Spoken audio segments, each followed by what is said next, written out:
بسم اللہ الرحمن الرحیم نحمده ونصلی علی رسولہ الکریم اما بعد۔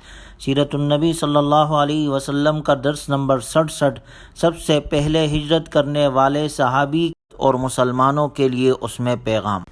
جب انصار مدینہ کی دوسری بیعت عقبہ مکمل ہو گئی اور یہ مسلمانوں کی سب سے اہم کامیابی تھی جو اسلام نے اپنی دعوت کے آغاز سے اب تک حاصل کی تھی، آپ علیہ الصلوۃ والسلام نے صحابہ اکرام رضی اللہ عنہم اجمعین کو جو آپ کے ساتھ مکۃ المکرمہ میں تھے مدینہ المنورہ کی طرف ہجرت کرنے اور انصار سے مل جانے کا حکم دے دیا، اور آپ علیہ الصلوۃ والسلام نے فرمایا اللہ تعالیٰ نے تمہارے لیے کچھ بھائی اور گھر مہیا کر دیے ہیں جہاں تم امن کے ساتھ رہ سکتے ہو۔ تو صحابہ کرام رضی اللہ عنہم اجمعین نے اپنے دین کی حفاظت کے لیے مکۃ المکرمہ سے مدینہ المنورہ کی طرف ہجرت کی ابتدا کر دی۔ ہجرت کے لغوی معنی ہیں چھوڑنا، پھر اس لفظ کا ایک علاقے سے دوسرے علاقے میں چلے جانے پر اطلاق ہونے لگا۔ البتہ یہ لفظ اس وقت زیادہ مشہور ہوا جب مسلمان مکۃ المکرمہ سے مدینہ المنورہ منتقل ہوئے۔ اسلام کے ابتدائی دور میں دو ہجرتیں ہوئی، ایک حبشہ کی طرف، دوسری مدینہ المنورہ کی طرف۔ پہلی ہجرت دارالخوف سے دارالامن کی طرف ہوئی اور دوسری ہجرت دارالکفر سے دارالایمان کی طرف ہوئی۔ مکۃ المکرمہ سے مدینہ المنورہ کی طرف یہ ہجرت فتح مکہ تک جاری رہی۔ جب مکہ فتح ہو گیا تو آپ علیہ الصلوۃ والسلام نے فرمایا لا ہجرت بعد الفتح، فتح مکہ کے بعد ہجرت نہیں۔ اس حکم کے بعد مکۃ المکرمہ سے مدینہ المنورہ کی ہجرت کی خصوصیت تو ختم ہو گئی، لیکن دارالکفر سے دارالایمان کی طرف ہجرت کا عمل باقی رہا اور قیامت تک باقی رہے گا۔ جس طرح اگر ہم تاریخ پر نظر ڈالیں تو ماضی قریب میں ہی ہندوستان سے پاکستان کی طرف مسلمانوں کی بہت بڑی تعداد نے ہجرت کی، اور اس سلسلے میں مسلمانوں کو بہت ساری تکلیفیں بھی اٹھانی پڑی۔ جس طرح مکۃ المکرمہ سے ہجرت کرنے والے مسلمان مدینہ کی طرف ہجرت کر رہے تھے، اسی طرح ہندوستان سے پاکستان کی طرف ہجرت کرنے والے بھی تکلیفوں کا سامنا کر رہے تھے۔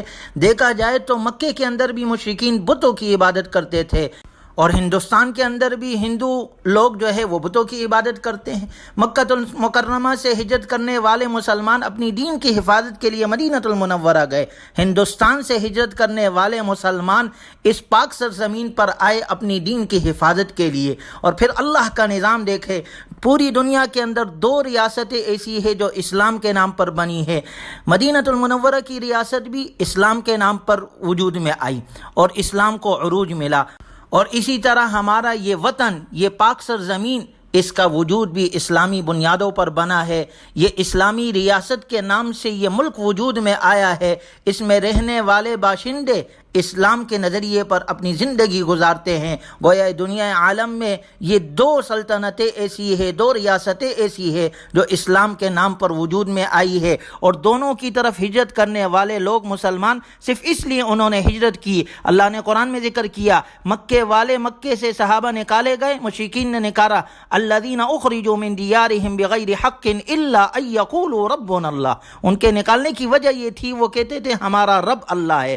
اسی طرح ہندوستان سے آنے والے مسلمان جو پاکستان میں آباد ہوئے، یہ بھی کہتے تھے ہمارا رب اللہ ہے۔ اور جس طرح مدینہ المنورہ ہجرت کے بعد ریاست مدینہ بنی، اسی طرح پاکستان کی طرف ہجرت کرنے کے بعد یہ پاکستان اسلام کی بنیادوں پر بنا۔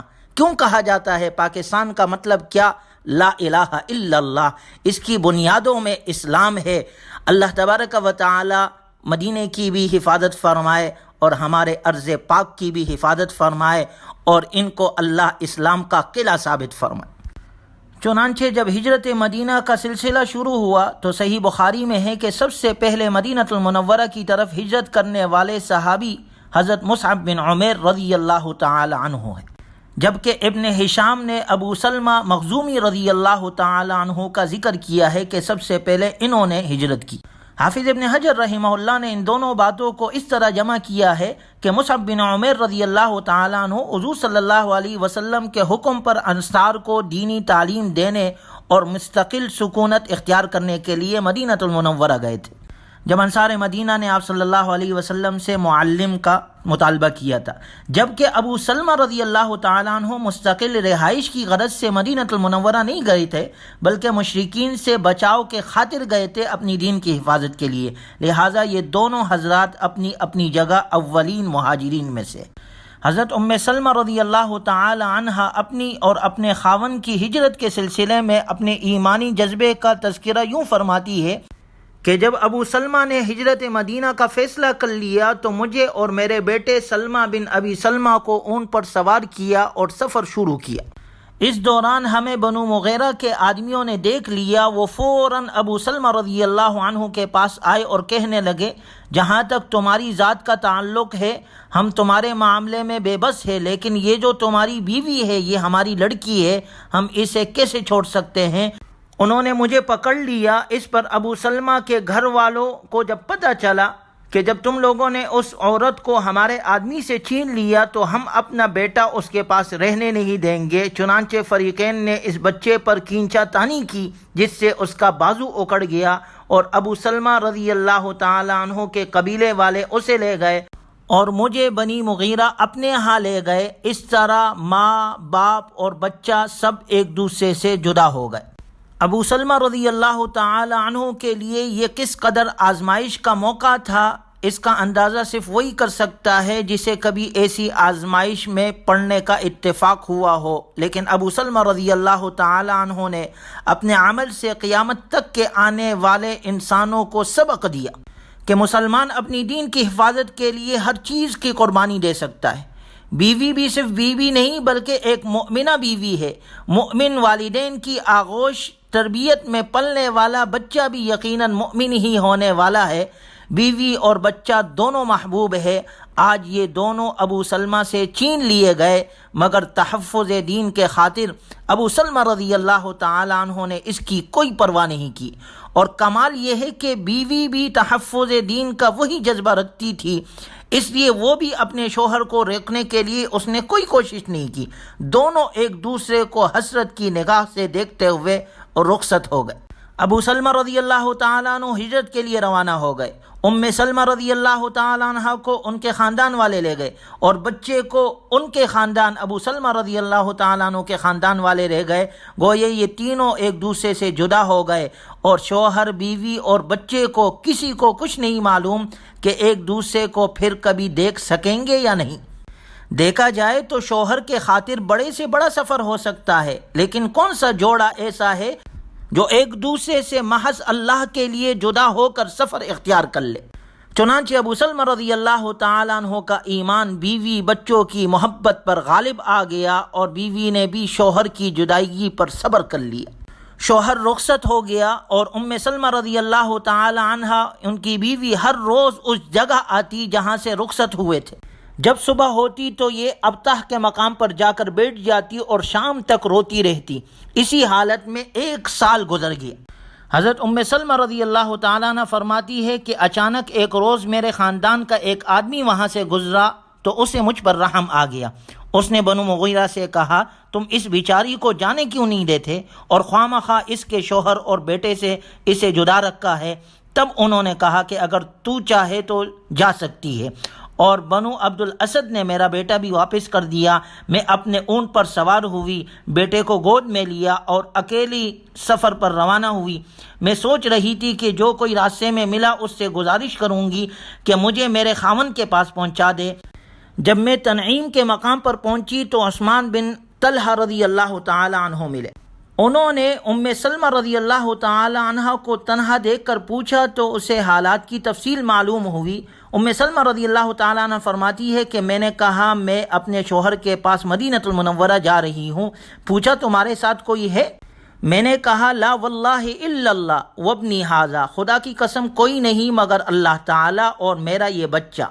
حضرت عثمان بن طلحہ رضی اللہ عنہ کہنے لگے، خدا کی قسم تمہیں منزل پر پہنچنا آسان نہیں ہے۔ انہوں نے اونٹ کی نکیل اپنے ہاتھ میں لی اور مجھے لے کر آگے روانہ ہوئے اور پیدل ہی منزلیں طے کرنے لگے۔ حالانکہ عثمان بن طلحہ رضی اللہ تعالیٰ عنہ ابھی تک ایمان نہیں لائے تھے، مگر اپنے اندر شرافت اور حیا کی صفت رکھتے تھے۔ راستے بھر میں کسی جگہ بھی ان کے دل میں کوئی جذبہ خیانت کا نہیں پیدا ہوا، اپنی آنکھوں پر بھی پورا قابو رکھے ہوئے تھے۔ خود سلمہ رضی اللہ تعالیٰ عنہ فرماتی ہے کہ عثمان بن طلحہ رضی اللہ تعالیٰ عنہ جیسے شریف النفس انسان میں نے کبھی نہیں دیکھا۔ 300 میل کے مسافت طے کرنے کے بعد جب مقام قبا میں یہ مسافر پہنچے تو بنی عمر بن عوف کے محلے کے قریب پہنچ کر انہوں نے سلمہ رضی اللہ تعالیٰ عنہ سے کہا، تمہارے شوہر یہی مقیم ہے، اللہ کا نام لے کر اب تم روانہ ہو جاؤ، اور اس کے بعد خود مکے کی طرف واپسی کی۔ دیکھنے میں یہ ایک معمولی سا واقعہ معلوم ہوتا ہے، ذرا سوچئے کہ اس سے کتنا بڑا سبق ہمیں ملتا ہے کہ آج کی دنیا میں کوئی انسان آپ کو ایسے ملے گا جو کسی پر بے لوث ترس کھا کر 300 میل پیدل جائے اور واپس آئے، اور تنہائی کے 1000 موقع ملنے کے باوجود اپنی عصمت اور ایک بے بس عورت کی عفت کی بھی حفاظت کرتا رہے۔